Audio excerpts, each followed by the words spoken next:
devons constituer une planification dans laquelle nous avons également affecté des ressources qui effectivement ne sont pas surutilisées. Nous sommes satisfaits de cette date de début de projet et de fin de projet qui est le 15 décembre et nous allons commencer la réalisation du chantier. Afin de saisir l'avancement réel du projet, il est indispensable de figer le planning objectif, la référence, qu'on appelle planification initiale. Pour ce faire, nous allons indiquer au niveau du projet que nous allons faire une planification initiale.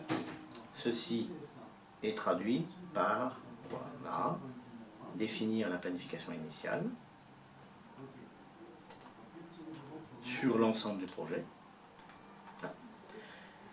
On n'a effectivement pas l'impression qu'il s'est passé quoi que ce soit sur votre interface. Néanmoins, ce qu'il faut savoir dans le logiciel, c'est que toutes les données, travaux, durée, date, sont en fait complètement copiées en référence et s'intitulent date, durée, travaux, planifiés.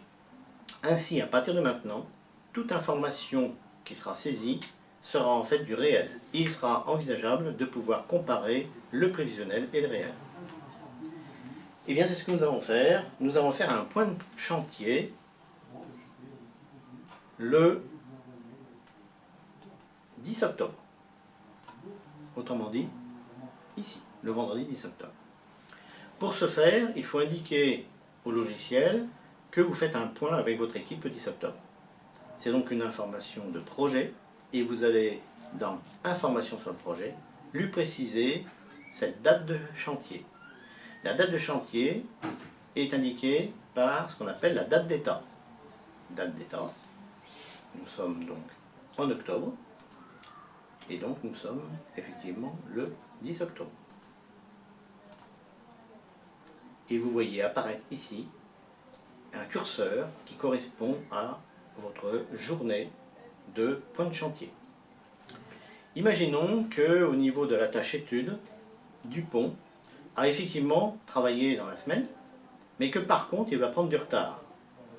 Et au lieu de terminer une, deux, dans 3 semaines, autrement dit une quinzaine de jours, 15 jours, il finira en réalité dans 16 jours.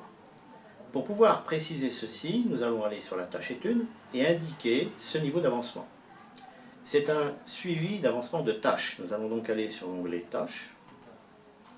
Et vous avez ici l'avancement qui peut être enregistré.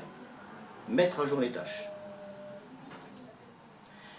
Si vous connaissez déjà le pourcentage d'avancement, vous le saisissez dans pourcentage achevé.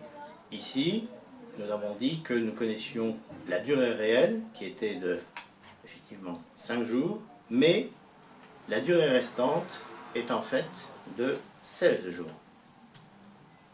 Vous allez donc voir qu'au lieu de terminer ce vendredi, nous allons finir le lundi. Effectivement, il y a un décalage. Et tout le projet se décale, y compris, bien entendu, la date de fin. Au lieu de finir le 15, nous finissons le 16. Vous souhaiteriez, en fait, mettre en évidence, de manière comparative, le prévisionnel et le réalisé. L'outil le prévoit dans la barre d'affichage et qui s'appelle le suivi Gantt. Le suivi Gantt vous donne un affichage, que voici, qui met en évidence, ici en grisé, le prévisionnel, et par-dessus, vous voyez la réalisation, qui effectivement montre ici un retard, et l'ensemble du projet est en train en fait, de prendre du retard. Jusqu'à la fin. Jalon initial, jalon final. Nous venons de terminer une présentation tutoriel sur l'utilisation d'un outil de planification tel que MS Project. Vous souhaitez avoir plus d'informations ou tout simplement de la formation sur le management de projet, les outils de planification de projet, la conduite de projet pour les maîtrises d'ouvrage, vous pouvez nous rejoindre sur le site plb.fr.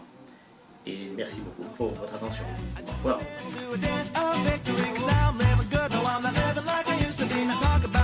Talk about my mind, I'm afraid from the world.